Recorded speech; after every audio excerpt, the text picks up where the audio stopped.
Hello, everybody, and welcome back to your favorite weekly horoscope, this time from September 5th to September 11th. My name is Cam White, and this week we don't have too many events. However, the highlights this week are pretty prominent. Now, I ended last week's horoscope with talking about Venus ingressing into Virgo, and that is something that happens on Sunday. However, I think as we wake up and go into Monday, we are going to feel that shift a little bit more prominently, especially as, we're starting the week off. However, we also have the full moon in Pisces this week and Mercury stationing retrograde, and I believe those happen on the same day. So while these aren't the biggest events in the world, these are going to be really in your face. This is a week of kind of starting to go backwards after realizing a lot of things, and we're going to be discussing that as things go on. So as we get into Monday, again, Venus actually ingresses into Virgo on Sunday night, but I wanted to bring it up as a topic for Monday because as well on Monday, the moon is going to be in Capricorn. That's something I also talked about ending on Sunday. There's a lot of business energy. There's a lot of productive energy going on Monday. And with Venus, we are talking about the planet of beauty and pleasure. And something I talked about in my, I believe it was my live monthly overview I did for September. Venus in Virgo is a lot about, like, in order to perfect something, you have to take some criticism. And it can take the joy out of things. However, Venus in Virgo is an excellent time to get into the details of things. With Venus in Virgo, I like to think of Venus is like clothing, right? And if you've ever designed clothes, from what I understand of it, getting to the threads and getting into the textiles can get really, really complicated, but those really specific changes that you make can really change the outcome of what, piece of clothing that you're trying to make. And so on Monday, we're also going to be having the moon in Capricorn, right? So there's this focus on getting things done, detaching from emotions just to kind of focus on work. And it's going to square Mercury and Jupiter. Now, I did also put that it will trine the sun, and I don't usually typically look at the moon aspecting the sun, but I do think that this is going to charge the moon up after it squares Mercury and Jupiter, because that'll be happening at the exact same time. So the big thing here is the moon's literally going to be going exactly square Jupiter and Mercury pretty much at the exact same time. Mercury's in shadow at this point. We're getting ready for the retrograde this week, and this moon in Capricorn transit really pivots that. When the moon's in Capricorn, again, detaching from emotions, the moon could be like about our bodies and our feelings. And when it's in detriment in the sign of Capricorn, there is this, not inability, but this complication when it comes to expressing those emotions. And this is why I always like to advise to be more focused on your work, be more focused on, again, if you're very emotional or upset about something, giving yourself a task or something to focus on can really alleviate any of that anxiety. Now, the moon will square Mercury and go and square Jupiter. Mercury is also pretty much opposite Jupiter here. And something I talked about last week was like litigation. There's a lot of paperwork going back and forth. There's a lot of information being processed. But this moon in Capricorn really kind of shifts things over. To use that litigation example, it's really similar to, the opposing party goes into their quarters and figures out, what they're going to readjust to. And this is, again, kind of serving more of that paperwork. Now, with the moon squaring Mercury, what needs to get done isn't necessarily going to feel fair. And the moon squaring Jupiter is like what you can provide isn't necessarily enough to fulfill. So this is where you get kind of a lose-lose situation if you have expectations that are, I don't want to say too crazy, but expectations are premeditated judgments. And this is a great opportunity to let go of expectations and, plan for the worst, but hope for the best. Because I think as the moon squares Mercury, there's the sense of, it's kind of like if you got in a car wreck with somebody and let's say this person, barely had liability insurance, but they didn't have any money. And if you sue the crap out of them for millions of dollars, you're probably not going to get that money. Now, while you might have, the rights to that, there's a certain amount of adjustment that has to go into place too, where you can get, rewarded what they can afford. Now, with this moon squaring Mercury, again, there's the sense of compromise. There's the sense of, okay, what is the plan? How are we going to go about this? What I love about the moon in Capricorn too is it's very businesslike, right? Like just cold, unemotional, serve the papers. But it's going to be squaring Jupiter, and that might kind of feel unfulfilling, right? Jupiter in Aries just wants to win and all of the glory and, all of the ambition. But the moon in Capricorn is going to ask you to kind of be patient with that and be a little bit more, have open expectations. Don't, just have, one expectation, one goal, because that's a sure way to get yourself disappointed. But I really like this transit because, again, with Venus ingressing into Virgo, we're talking about business, we're talking about numbers, we're getting organized. I always like to say Virgo season's back to school season. So as we're prepping for the winter and we're, getting the grain harvest ready, if you want to go a little bit more of a traditional route, we're getting things ready to go into the winter, right? And so this is just a really good time to organize yourself, plan, detail, get things done. And as we as we ingress, actually, real quick, I did want to bring up, after the moon squares Mercury and Jupiter, right, it will trine the sun. And that's not always really the most important thing. However, this moon is squaring Jupiter and Mercury like at the exact same time. So it'll feel like there's this point of contention. But then as the moon starts to separate from Mercury, it will beginning to trine the sun. And this is where solutions are going to come out, right? The sun's in Virgo. We're really focused on, again, analytics, detail, planning, organizing. And that moon in Capricorn is like, sweet. The moon will square Mercury and Jupiter. It's like, sweet. We got this organized. We got this handled. We got this situated. Now we can continue to move forward. So as we go into Tuesday, not a lot going on. The moon will be the moon will trine Uranus, and it will conjoin Pluto. So there's an argument that you can make that the moon would be void, and that's something we're going to talk a little bit more about going into Wednesday. But as the moon trines Uranus and starts to make its way towards Pluto, I really like Uranus and Taurus for finding innovative solutions, right? The moon's in Capricorn, where there is this kind of fall, there is this kind of sense of like, swallowing your, I'm trying to say this without, like swallowing your spit sounds like doesn't sound good, but kind of like taking a gulp, right?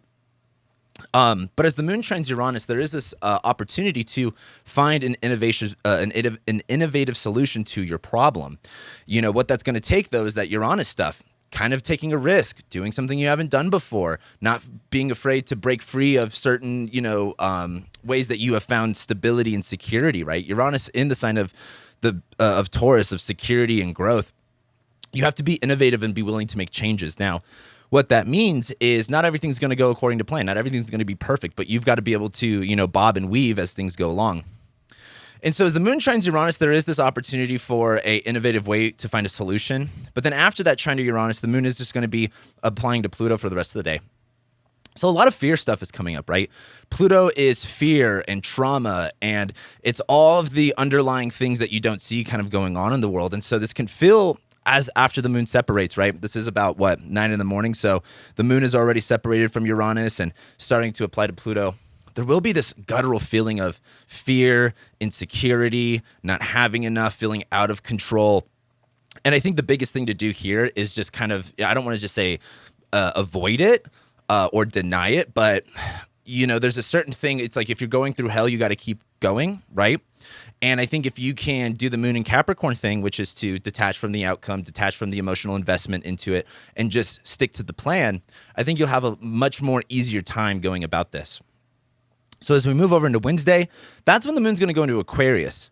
Now, something I want to bring up is over these next few weeks, when we have moon ingresses into air signs and fire signs, this is really where all of the energy starts getting fired up, because we have a lot of planets in fire and air signs. So this is going to be triggering Jupiter. This is going to be triggering Mars. This is going to be triggering Mercury. But the moon will ingress into Aquarius. It will first sextile Jupiter, then it will trine Mercury, and then it will trine Mars. So a lot's going on here. As the moon goes into Aquarius, again, this is when our emotions and, our feelings and the kind of day-to-day vibe is going to get shifted more towards that Aquarian theme, right? Society, groups of people, humanitarianism.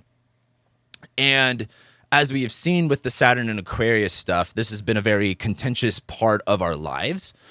Now, this is a waxing moon, right? This is gaining in light. So there's a lot of energy going into this moon and Aquarius transit. As the moon goes into Aquarius, again, we're kind of focused on the bigger picture here, the wider array of things, and kind of separating the individual from separating individuals from themselves and kind of categorizing them into groups. Now, the moon will first sextile Jupiter. So there's a lot of this that's kind of like getting connected with your group, getting connected to your people. And as that moon ingress sextiles Jupiter, there's a lot of hope. There's a lot of optimism here, right? It's kind of like finding your tribe and letting them support you. I got a piece of artwork from a friend for doing them a favor, and it was like, your vibe attracts your tribe. And I think that's really, it's so corny to say, but it is so true, right? And I think the question to really ask yourself is, who are you surrounding yourself with, and are they, bringing you up, or are they tearing you down? That's really important to note here. As the moon sextiles Jupiter, there is this kind of gas, there is this kind of, juice that, can make you feel a little bit more powerful, that can make you feel a little bit more optimistic, right? And as that moon sextiles Jupiter, there's all this energy being given to you, and then it will trine Mercury right here. And so this is where Mercury's in Libra, right? Conversations and communications with other people. Traditional astrology, which is what I mainly practice, is so literal. And like Mercury in Libra could just be conversations with people, conversations with specific relationships. It just depends on the context of your chart, right? And so I think as this moon sextiles Jupiter, there is this kind of energy you're given that's confident. You get a little bit of confidence. And then the moon will trine Mercury, where there is this ability to have the conversations, right? Mercury's in Libra. It's getting ready to station retrograde, so we are getting really close to things really changing over. But this is being able to have a conversation that is, I don't want to just say peaceful, because I don't necessarily know if that's true in this case, but being able to connect, I think, is a really good way to look at it. Not necessarily, you can connect to someone who may not necessarily agree with you or see the same side, while not necessarily always being, fully invested in one another. And I think this is just a great opportunity to have conversations with people that normally you wouldn't be in a situation that you would have those conversations.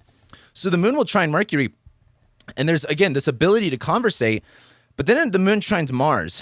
And again, Mars is now in shadow. We are going to be coming back to all of this stuff here in a couple months, so this isn't going away anytime soon. But Mars in Gemini is so argumentative. It's all about debate. It's all about fighting with information.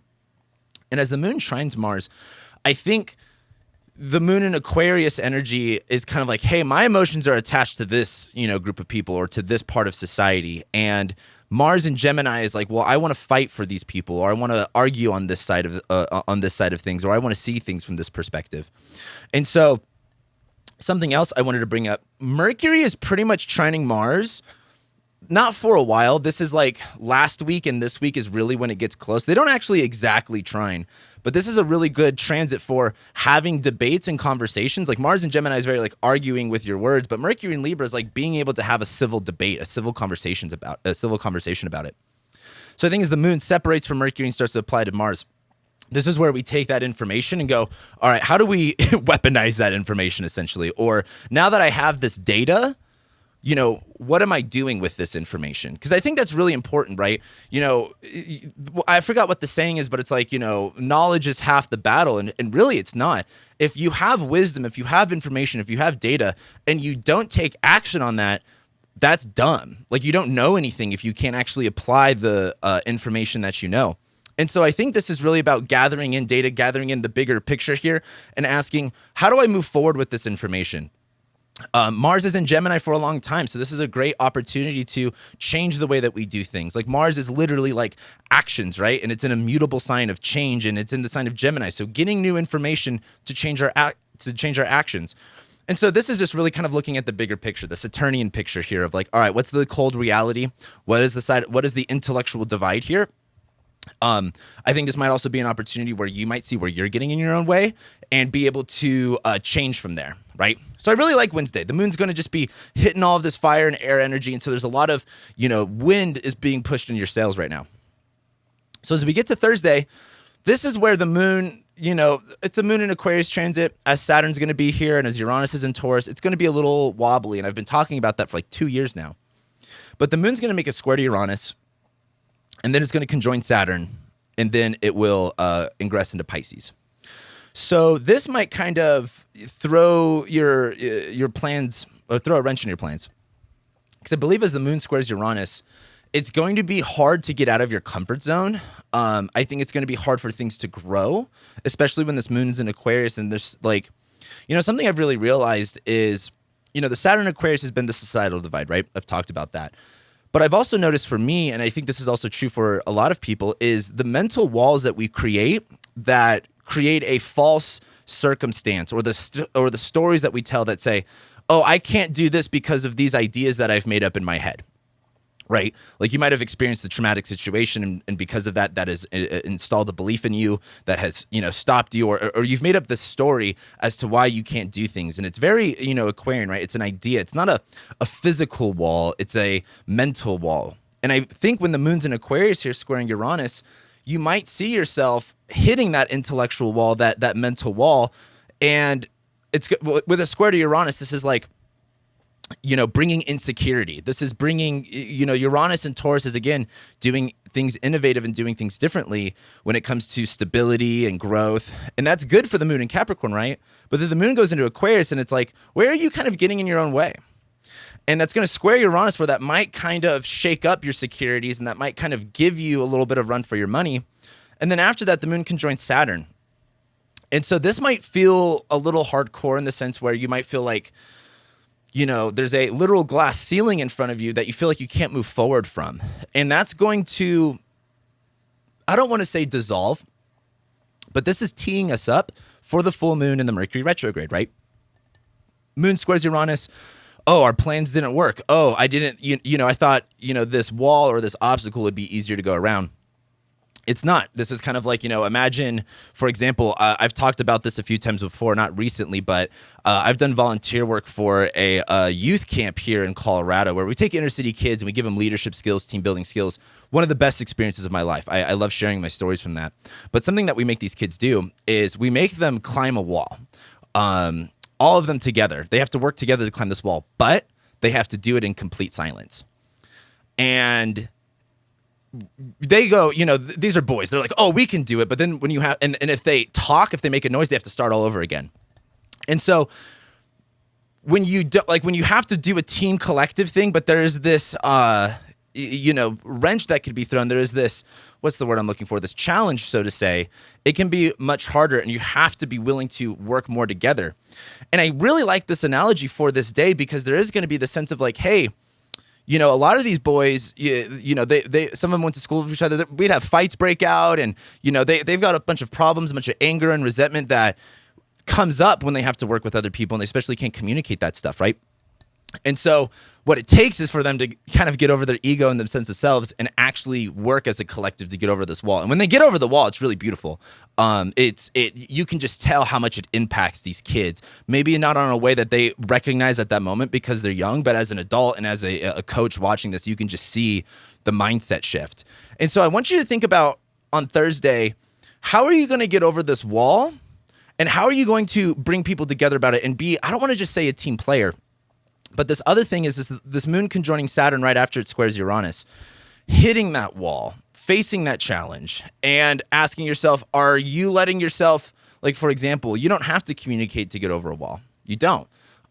You can, there are so many ways to go about a challenge. There's, 1 through a million, A through Z.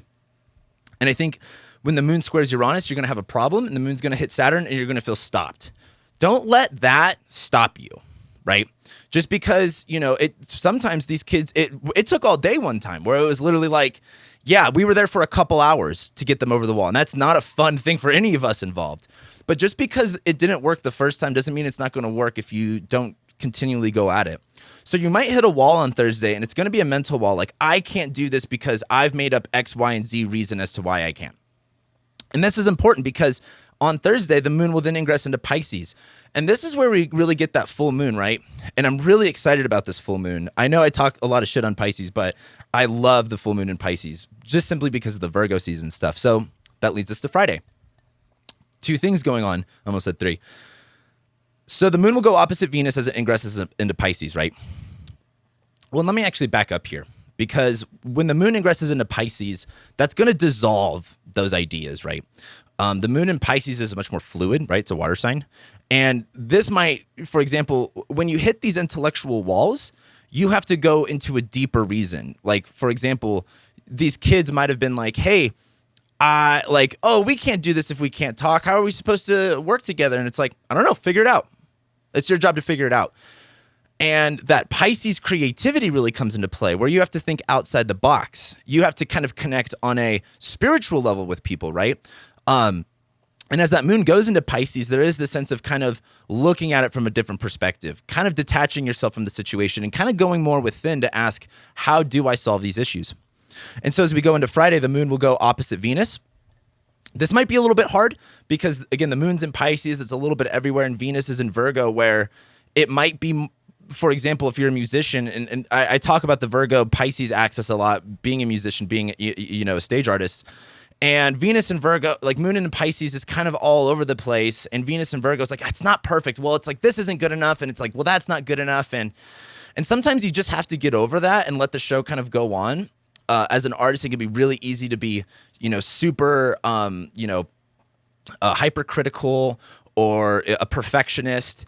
And this moon in Pisces opposite Venus and Virgo, I think is an excellent time to say, it's a happy accident, right? Not everything that you do is going to be perfect. Not every performance is going to be perfect. But how do you work with the challenges that you're given to your advantage, right? Rather than looking at a wall or an obstacle as a challenge that you can't get through, I want you to look at it as an opportunity to be creative and how to use it, right? Rather than seeing a wall right in front of you and saying, I can't get past this, how can you use that wall as leverage to make it even greater, right? I can't think of something off the top of my head. I would love your guys' comments below if you have any ideas of something going wrong for an artist on stage and they end up using that to their advantage to make the show cooler. I can't think of anything specific off the top of my head, but that's what I really think here. And so once the moon goes opposite Venus, it'll square Mars. And this is going to be the hard part is, Mars is in Gemini.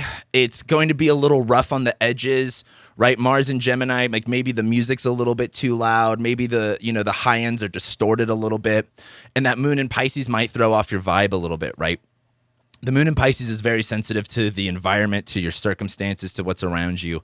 And as the moon separates going opposite Venus, I think the other thing too to say about the moon opposite Venus is you don't necessarily have to just because it's on the top of your mind doesn't mean you have to act on it, right? Like that can really mess things up. Like it's kind of like, oh, let me try. Like for example, I keep telling you guys about the album I'm producing, and one day my music will actually come out. I've just put it's just taken me a lot of years. I've noticed where there's times where I go into the song and I'm like, oh, I just feel like I'm going to change this, and I might change and tinker things too much to where it causes an issue. And I think this might be a thing that comes up on Friday is knowing how to work with the challenge and maybe change something different, but not going overboard to where you kind of destroy the product and you have to, work your way back. Because that moon square Mars, you might realize, like, for example, I was just fucking with my EQ and it's like, oh, I got the vocals to sound good at this part, but then when another drop hits, the vocals, get distorted, and then I have to work my way backwards because I got too involved into that moment, right? So that's going to be a thing on Friday, but what's more important about Friday is the full moon. So the full moon is not actually going to perfect until Friday night going into Saturday morning, but it's going to be on Friday. And this is the full moon in Pisces, right? So we're talking about like the sun's in Virgo. We're about planning, organizing. But in Pisces, something I really like about Pisces is it's about sharing, right? I'm going to get so biblical here, but think of Jesus, or think of, the idea of getting rid of your own self-serving interests for the sake of other people, being altruistic with how you go about things. And I think this full moon in Pisces is really a big look at, where can I give?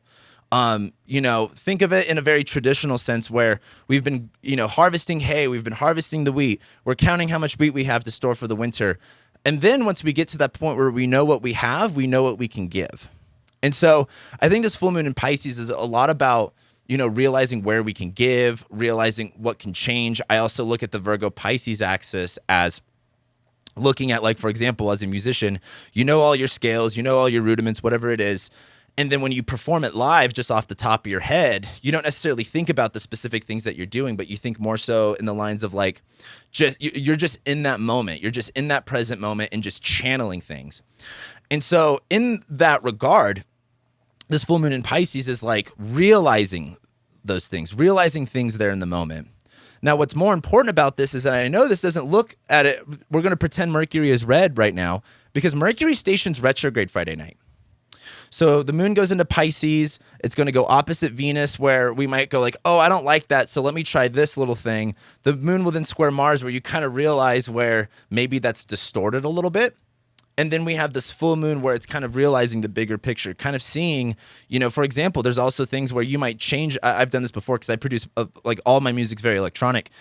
You might mess with a synth real quick and then it sounds weird, but then that sound, even though it might be weird, actually plays into it being better, more unique. This is the thing. I mean, like, for example, think of how they invented reverb. Reverb was just a microphone accidentally being on the other side of the studio, creating this huge effect. And they were like, whoa, I never thought about that. So then Mercury goes retrograde. And I think this is the most important part about this, because Mercury retrogrades, I mean, no matter what in astrology, they're a big deal. Most things in astrology are a big deal, but they're so obvious sometimes. Like, Mercury rules technology and communication, and we're in the age of technology and communication and information. So we're seeing that a lot more in our, day-to-day lives. But when Mercury stations retrograde, this is the time where you go, oh, this is what went wrong. Oh, this is what was miscommunicated. Because Mercury, as it begins to move backwards in the sense of Libra, Mercury in Libra is kind of like, hey, how can we be diplomatic? How can we work this out? And as Mercury goes retrograde, there is this sense of like, going back to the drawing board almost. And this is also opposite Jupiter. So there is this sense of Jupiter is about an ideal and Mercury is about rationality. And there's something about our rational sense of, mind going opposite our idealized situation. And so this is going to be a renegotiating process. And I think it literally gets activated on this full moon. So this is kind of like again, what I love about Pisces too is that it takes inner reflection and it takes kind of getting in a quiet moment with yourself to realize things that are beyond yourself.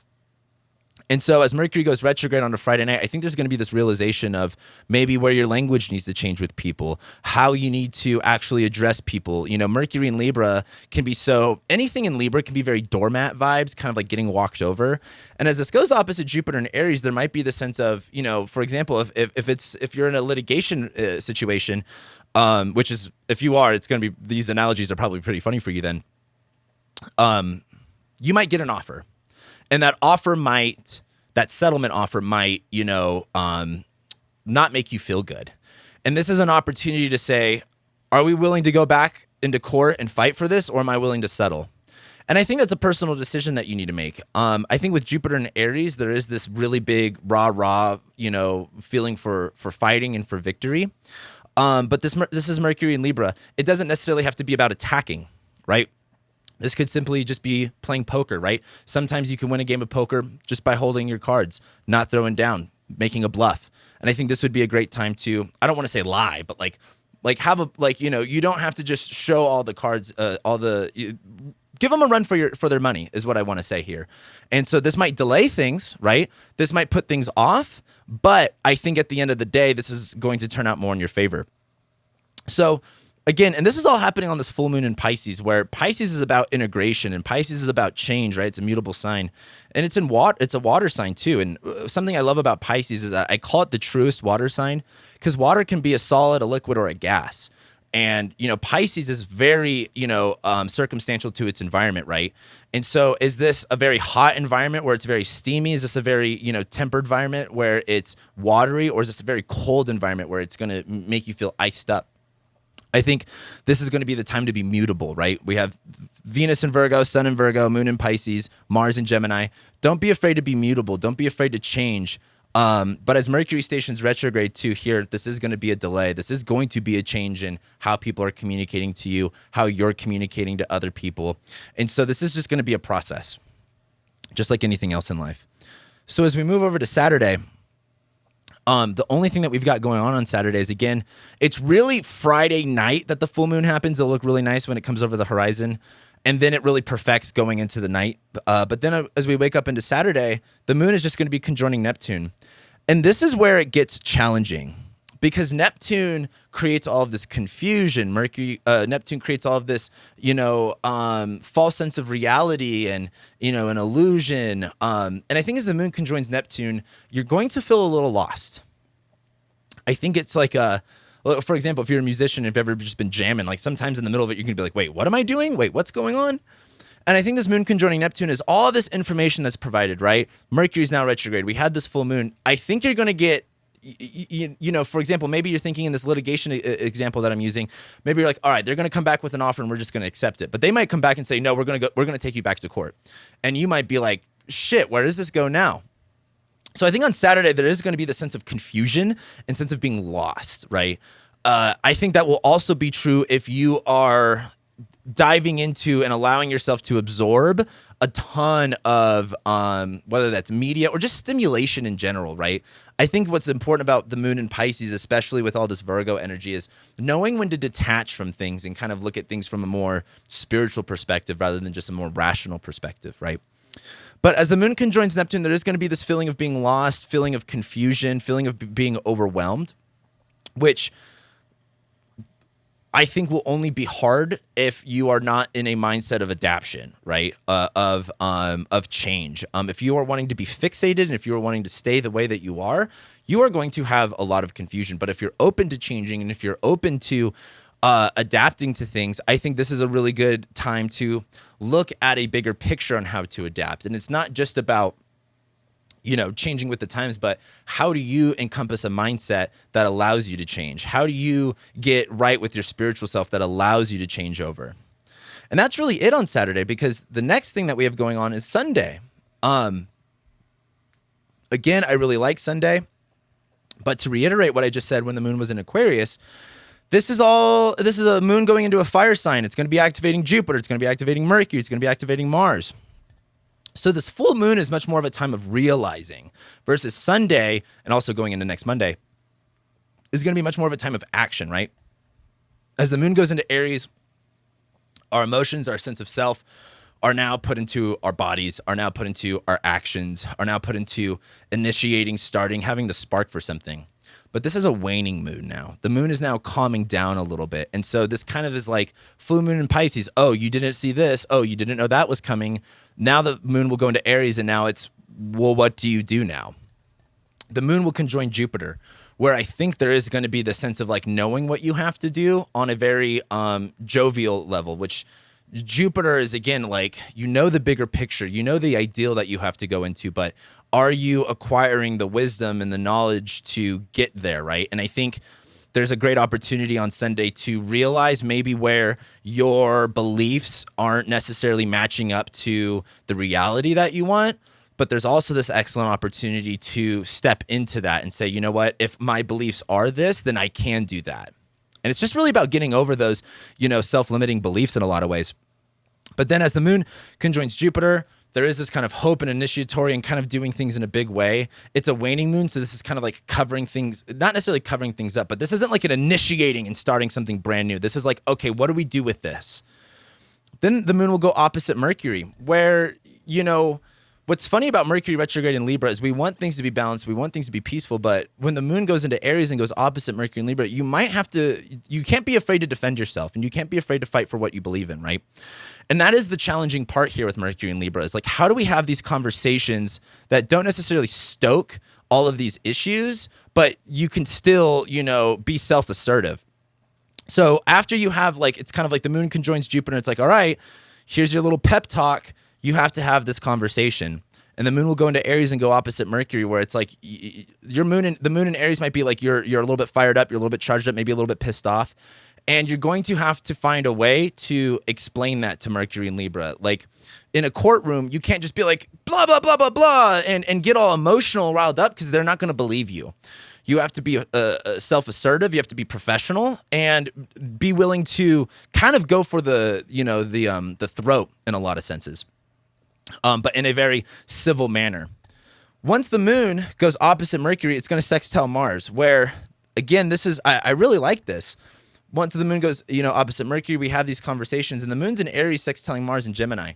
This is where that data comes in. Again, data, information.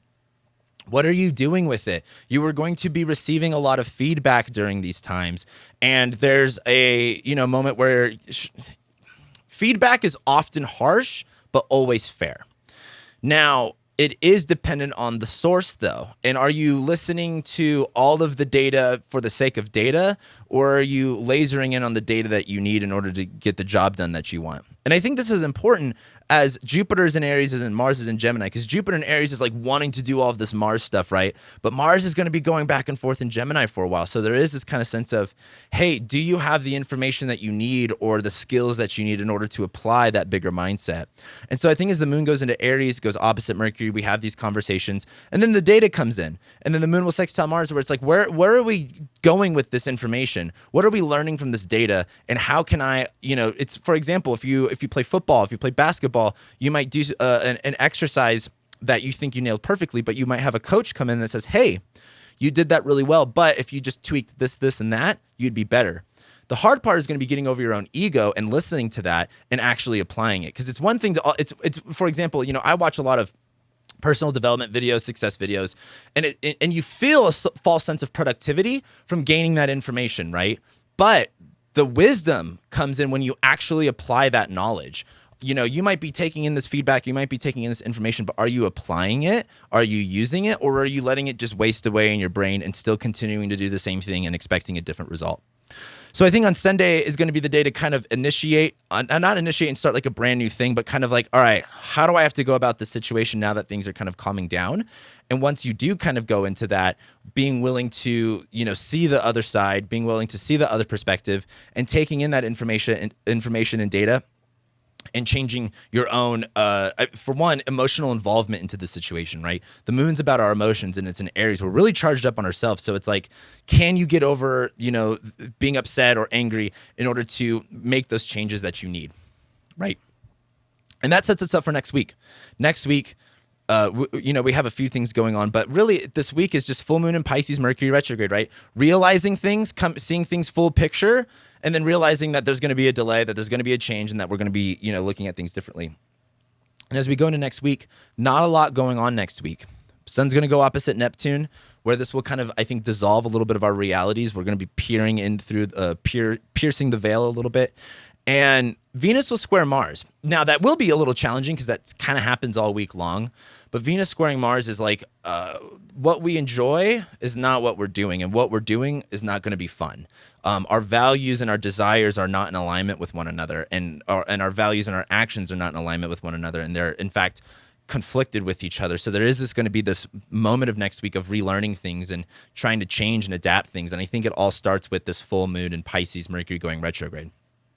So, just for some final thoughts, I think this is a week of maybe sitting back, seeing the bigger picture, and then changing from there. Because if you're expecting things to kind of go the exact way that they have been, and in your predictive model, you think that they're going to go a specific way, I think things are going to be changing in a way that, I don't want to say that you're not expecting, especially if you're expecting them to change, but you're going to need to kind of maybe take a seat back for a second and let things unravel, let the information come to you, and then make decisions from there. And that's what really going into this weekend, going into next week will be about. So if you like this video, please give me a like. It actually really supports my channel and my growth. Please leave me a comment in the comments below. Let me know what you think. Let me know what your plans are this week. If you're going through something that sounds very similar to this, let me know in the comments below. Thank you so much for being here, liking, sharing, commenting, subscribing, and I'll be seeing you guys next week.